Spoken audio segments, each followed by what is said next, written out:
Prayanalpayusha sabhya kalavasmin yuge janaha manda sumanda matayo manda bhagya hi upadrutaha. Translation: O learned one, in this iron age of Kali, men have but short lives. They are quarrelsome, lazy, misguided, unlucky, and above all, always disturbed. O learned one, in this iron age of Kali, men have but short lives. They are quarrelsome, lazy, misguided, unlucky, and above all, always disturbed. Any of you ever meet any people like that when you go out on book distribution? Purport: the devotees of the Lord are always anxious for the spiritual improvement of the general public. Please don't put Srimad Bhagavatam in the same place where you put your feet. Thank you. For that matter, it's not good to put it on your legs even. You see people, devotees put the book on their leg. That's also not proper. Okay. When the sages of Naimisharanya analyzed the state of affairs of the people in this age of Kali, they foresaw that men would live short lives. In Kali Yuga, the duration of life is shortened not so much because of insufficient food, but because of irregular habits. By keeping regular habits and eating simple food, any man can maintain his health. Well, I'm trying. I try to keep regular habits and simple food, but I guess so many years of irregular habits and non-simple food have made me somewhat not so healthy. Overeating, over-sense gratification, over-dependence on another's mercy, and artificial standards of living sap the very vitality of human energy. Therefore, the duration of life is shortened. The people of this age are also very lazy, not only materially, but in the matter of self-realization. The human life is especially meant for self-realization. That is to say, man should come to know what he is, what the world is, and what the supreme truth is. Human life is a means by which the living entity can end all the miseries of the hard struggle for life in material existence, and by which he can return to Godhead, his eternal home. But due to a bad system of education, men have no desire for self-realization. Even if they come to know about it, they unfortunately become victims of misguided teachers.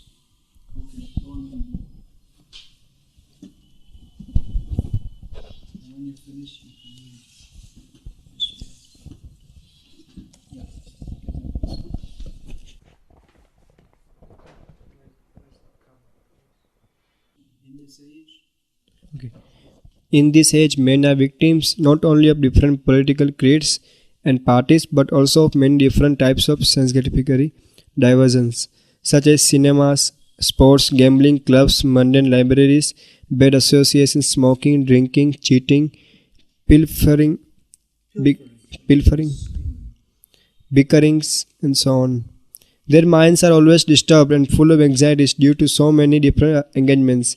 In this age, many unscrupulous men manufacture their own religious faiths, which are not based on any revealed scriptures, and very often people who are addicted to sense gratification are attracted by such institutions.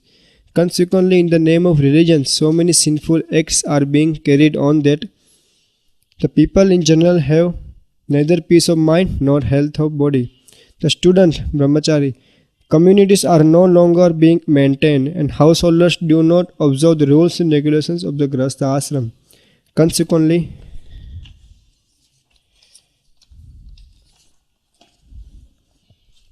the so-called vanprasthas and sannyasis who come out of such grahastha ashrams are easily deviated from the rigid path. In the Kali Yuga, the whole atmosphere is surcharged with faithlessness. Men are no longer interested in spiritual values. Material sense gratification is now the standard of civilization. For the maintenance of such material civilizations, man has formed complex nations and communities, and there is a constant strain of hot and cold wars between these different groups.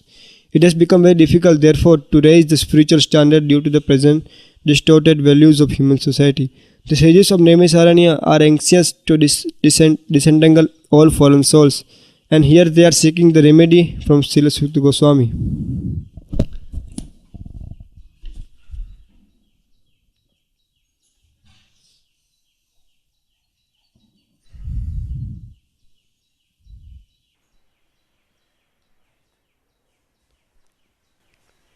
Overthy translation. Overthy sage capable of knowing what is beneficial at this time. In Kali Yuga, people are generally short-lived, lazy, unintelligent, devoid of good fortune, of devotee association, and afflicted by various problems. Commentary. So Srila Prabhupada's purport is, as usual, a brilliant exposition of observable reality, and he also gives brilliant expositions of reality which is at present not observable to us, but which is observable by liberated souls like himself. So when people read this, they must be shocked, isn't it, at how brilliantly Prabhupada exposes everything. I mean, just like in one line, due to a bad system of education, men have no desire for self-realization. I mean, it's just like in just one line, just reveals everything. There are books written about how the modern education is deliberately misleading people, and Prabhupada just sums it all up in one word. But even these books that write about how the modern education system is misleading people, they don't get to the point that the real point of life is self-realization. So they see that there's something wrong with it, but they don't get to the crux of the problem. Now, Srila Vishwanath Chakravarti Thakur in his commentary has made an interesting analysis. Srila Prabhupada in his purport discusses these disqualifications of the people of the age of Kali one by one, as like separate bad qualities. People have short lives, they are quarrelsome, lazy, misguided, unlucky, and above all, always disturbed. That all people tend to have these qualities. Now Vishwanath has put them in a sequence, like one follows the other. It's very interesting. That's what I wanted to communicate this. In Kali Yuga, people are generally short-lived. Praya and alpaya, praya, generally, prayena, alpa ayusha, short-lived. This is an important verse which you can all, I guess you have to learn Gita shloks, but you can learn this also. Now, so Vishwanath points out that in Kali Yuga people are generally short-lived. Now, if by chance they happen to have a long life, and life, as is mentioned in the second chapter of this first canto, this what is it now? It's missing me. Calm.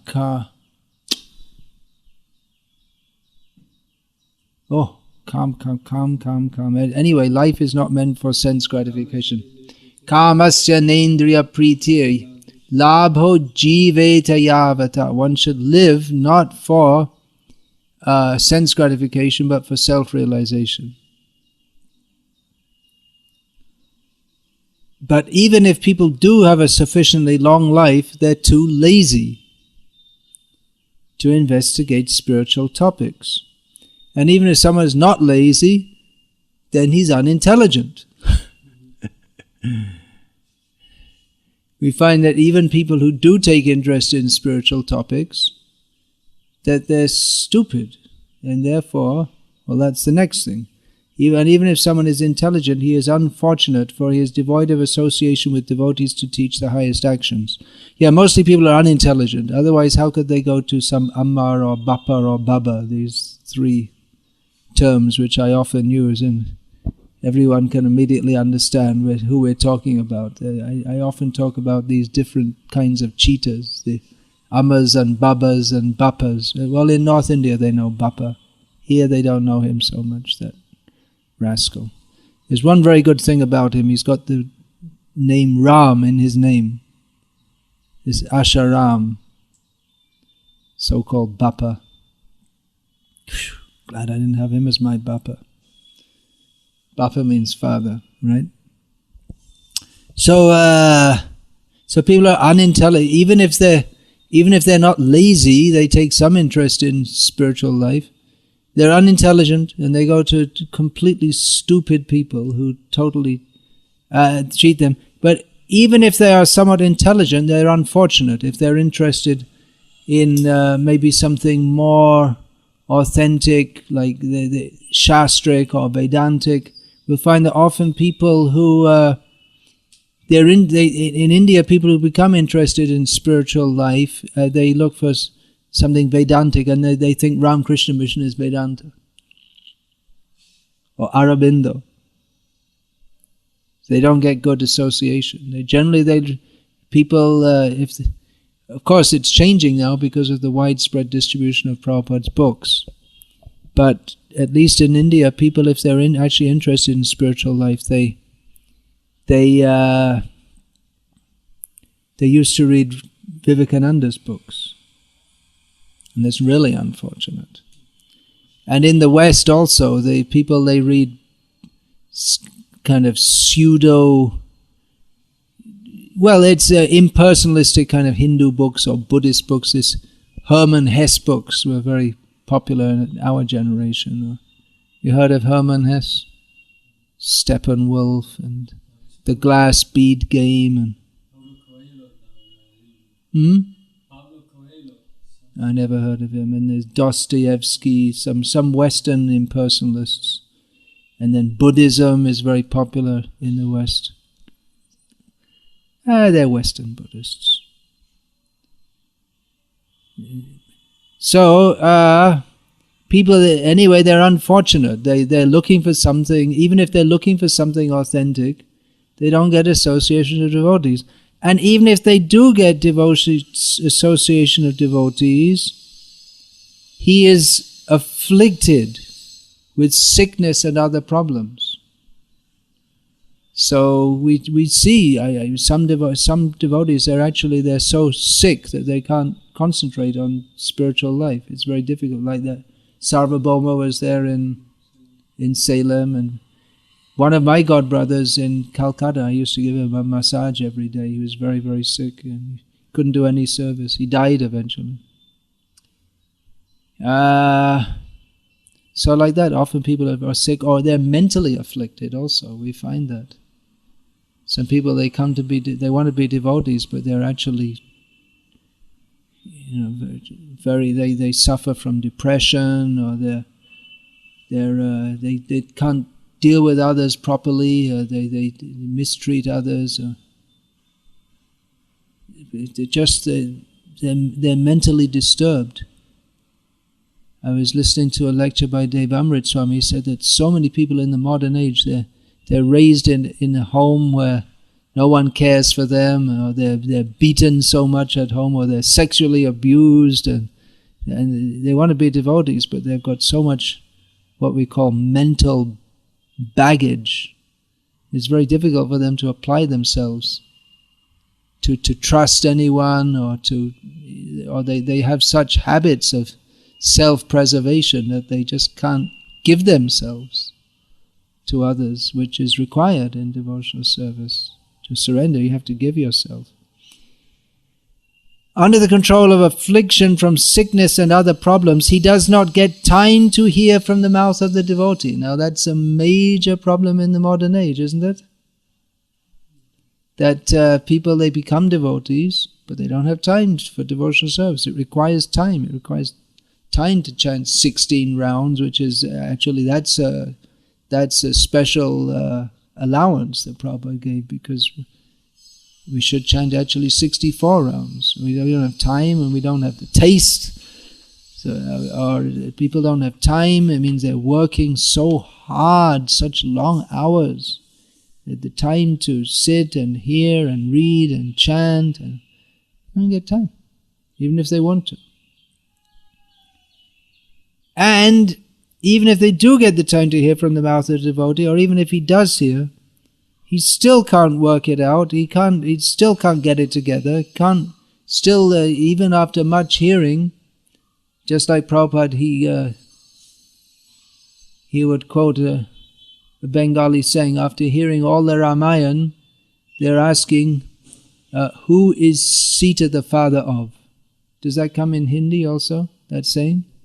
In Gujarati also, yeah. Yeah, it's like widespread. In Telugu also, it's a pan-India joke. That people, the Shunile na Shune Khan, Narottam Das says, they're hearing but somehow their ear didn't get it.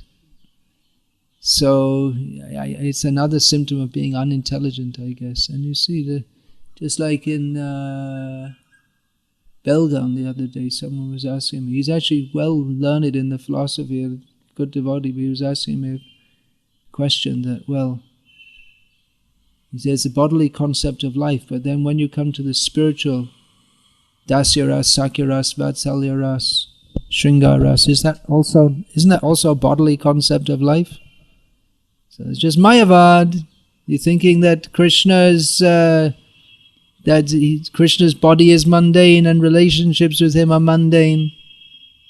It's Mayavad. That's why I gave 2 heavy lectures there on Mayavad in Belgaum. How both of them are saying how our own devotees are even after reading and hearing, they're still affected.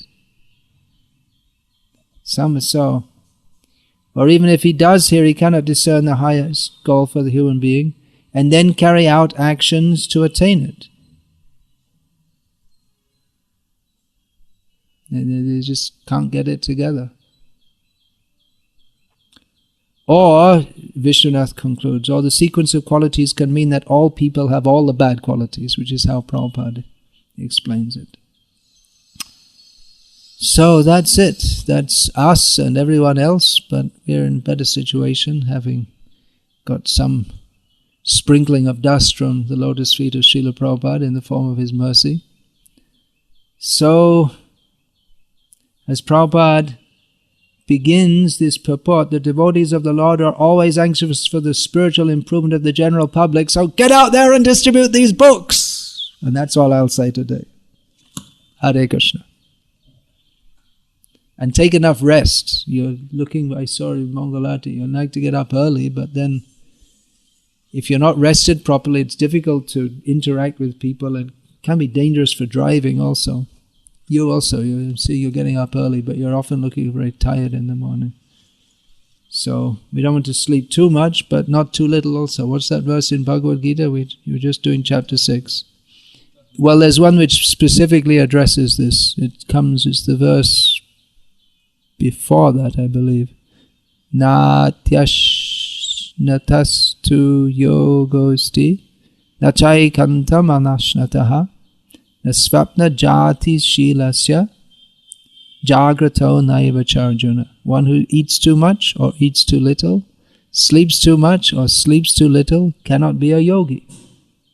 Then the next verse is yuktahara viharasya yukta svapnava bodhasu yukta.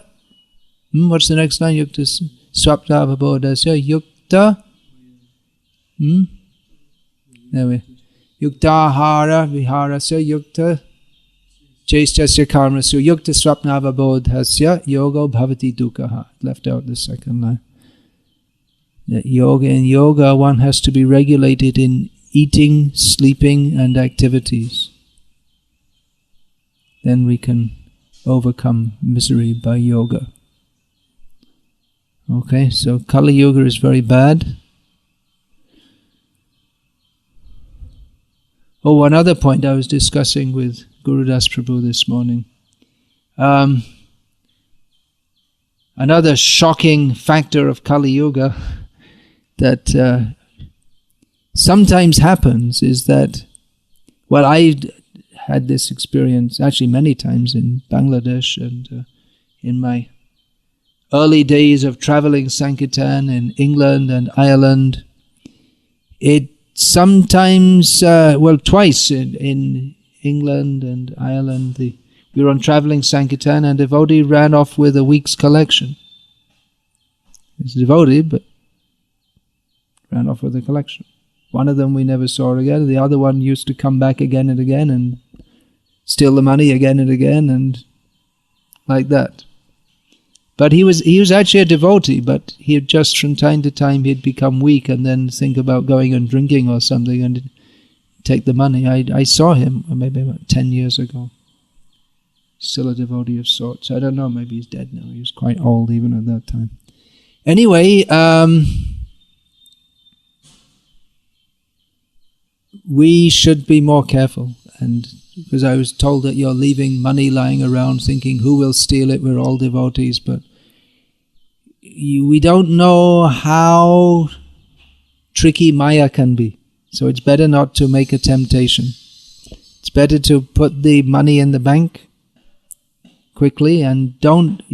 if there's lots of money there, maybe just putting some idea into someone's head who doesn't really want to do that. It's just like a Jamil didn't plan to fall down with the woman, but when he saw that, he became attracted. It stirred something in the heart. So better not to make a temptation. Put the money away. Put it in the bank regularly. And be safe. And don't be so naive that thinking that every devotee is already a Paramahamsa. That doesn't mean we totally distrust everyone, but we have to be pragmatic also. You know what pragmatic means? It means practical, realistic. Acting in a manner which is in line with reality. Alright, Hare Krishna. Srimad Bhagavatam ki jai, Srila